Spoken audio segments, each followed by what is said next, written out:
Good evening and welcome to tonight's All-Candidate Forum presented by the St. Albert Taxpayers Association.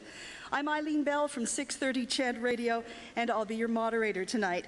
Our media panel tonight comprised of two men who cover the news in St. Albert. Gary Melnick from iNews 880.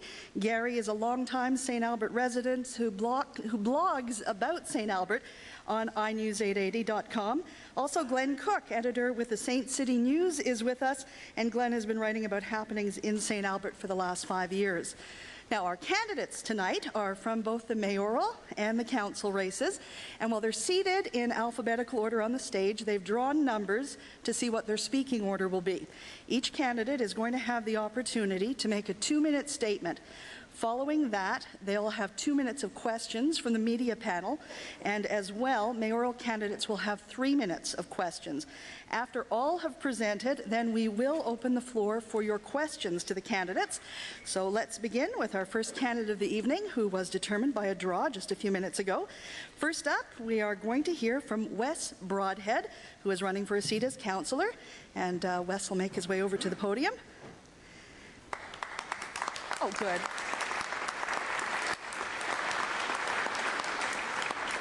And Wes, you have 2 minutes for your opening statement starting right now. Well, thank you, Aileen, and thank you, and good evening, ladies and gentlemen. My name is Wes Broadhead, and it is my 32 years experience in the provision of public services that sets me apart from the rest of the candidates that you're going to hear from this evening. St. Albert, I believe, is a vibrant, lively community that brings great value to the Alberta Capital Region.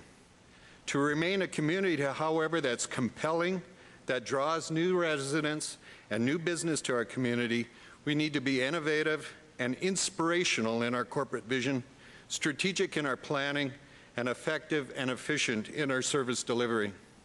How is this done? First, there is no budgeting scheme or process, no matter how easy it rolls off the tongue, that magically provides a windfall of funding to ease the burden or allow growth to occur.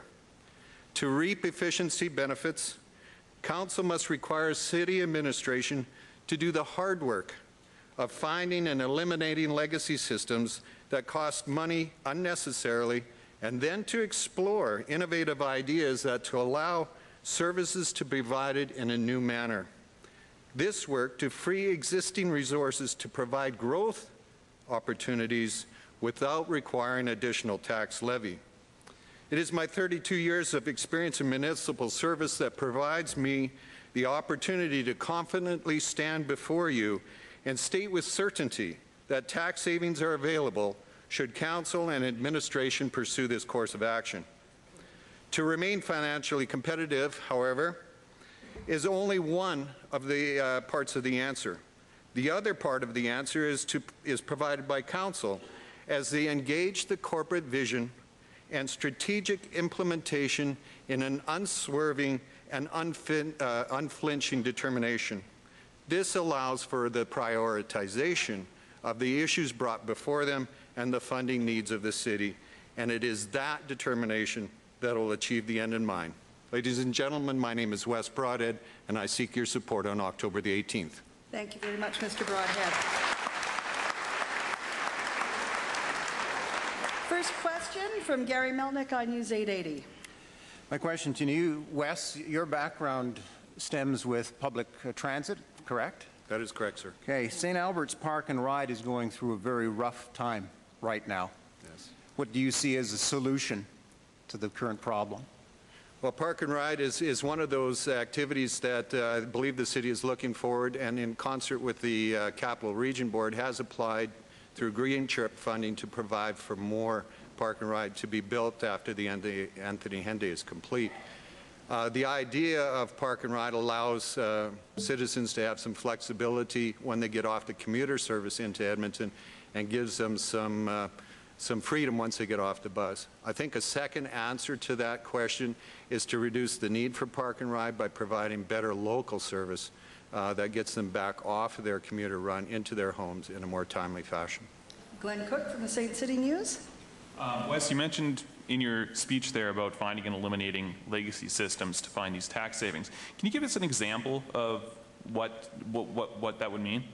Certainly. In my in my course of work, 100 years ago, we have to collect cash. And because the position had access to open cash, there was a requirement for bonding, and it was a promoted position that held the responsibility to do that. Over the course of time, that hasn't changed. And the job itself has become much more technically competent, and so the cost associated with that position has gone up. The cash handling portion of it has changed as well. There is no more access to open cash. There is no more requirement for bonding. There is no more requirement to have a promoted position doing that. So instead of having a $70,000 or $90,000 with overhead position doing the job, you could have a $35,000 position doing the job. Thank you, Wes. That's our time.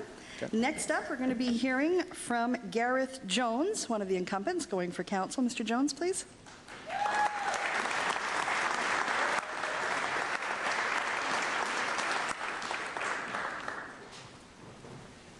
Mr. Jones, you have 2 minutes for your opening statement starting now. Thank you, Arlene. I would like to thank the Taxpayers Association for organizing the forum this evening. 2 minutes is short, so I'll go straight into it. Firstly, to assist in keeping residential taxes down, economic development is very important. Over the last 3 years, amendments have been made to the Municipal Development Plan and the Land Use Bylaw. Also, other outside factors have come into play with the Capital Region Board's new density requirements and with Sturgeon County withdrawing from the intermunicipal plan.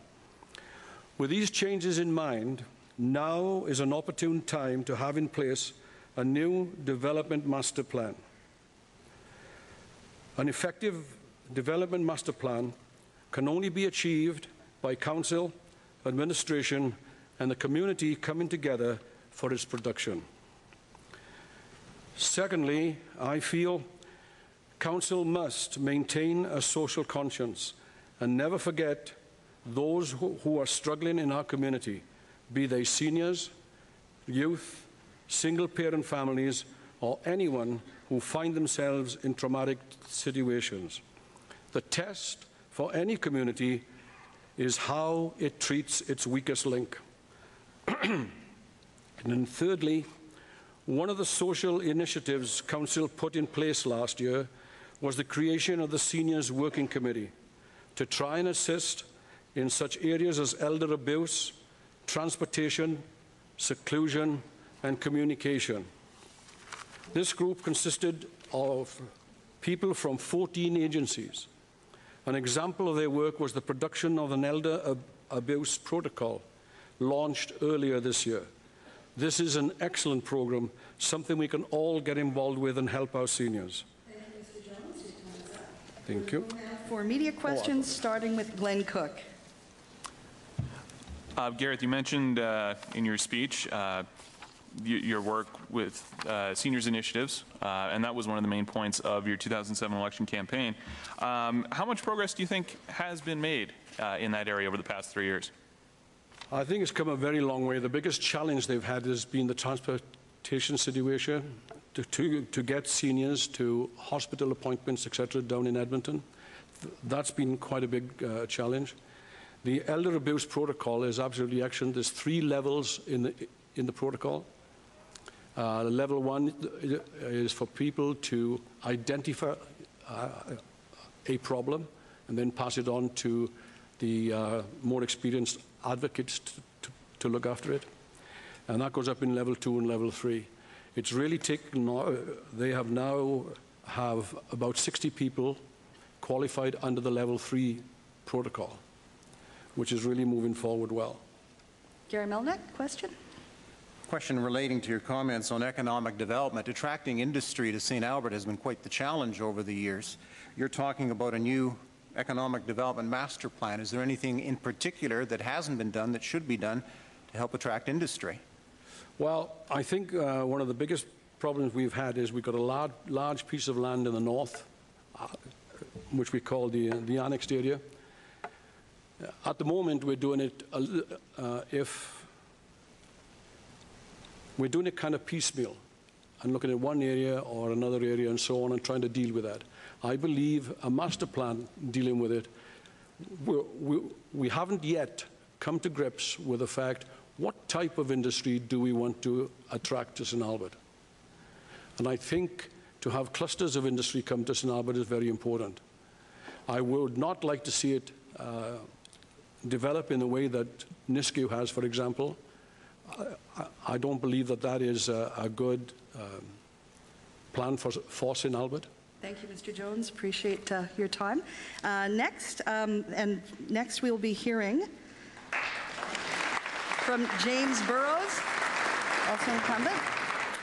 And as Mr. Burrows makes his way to the microphone, I'll remind you this is the All Candidates Forum, sponsored by the St. Albert Taxpayers Association. Mr. Burrows, your 2 minutes starts right now. Thanks, Eileen. Thank you very much for attending, everybody in the gallery this evening, media panelists, viewers at home. I wish to begin by thanking all of you who have elected me to represent you on City Council. This last term has been very productive, and I'm proud of some of our accomplishments that we have attained during this term.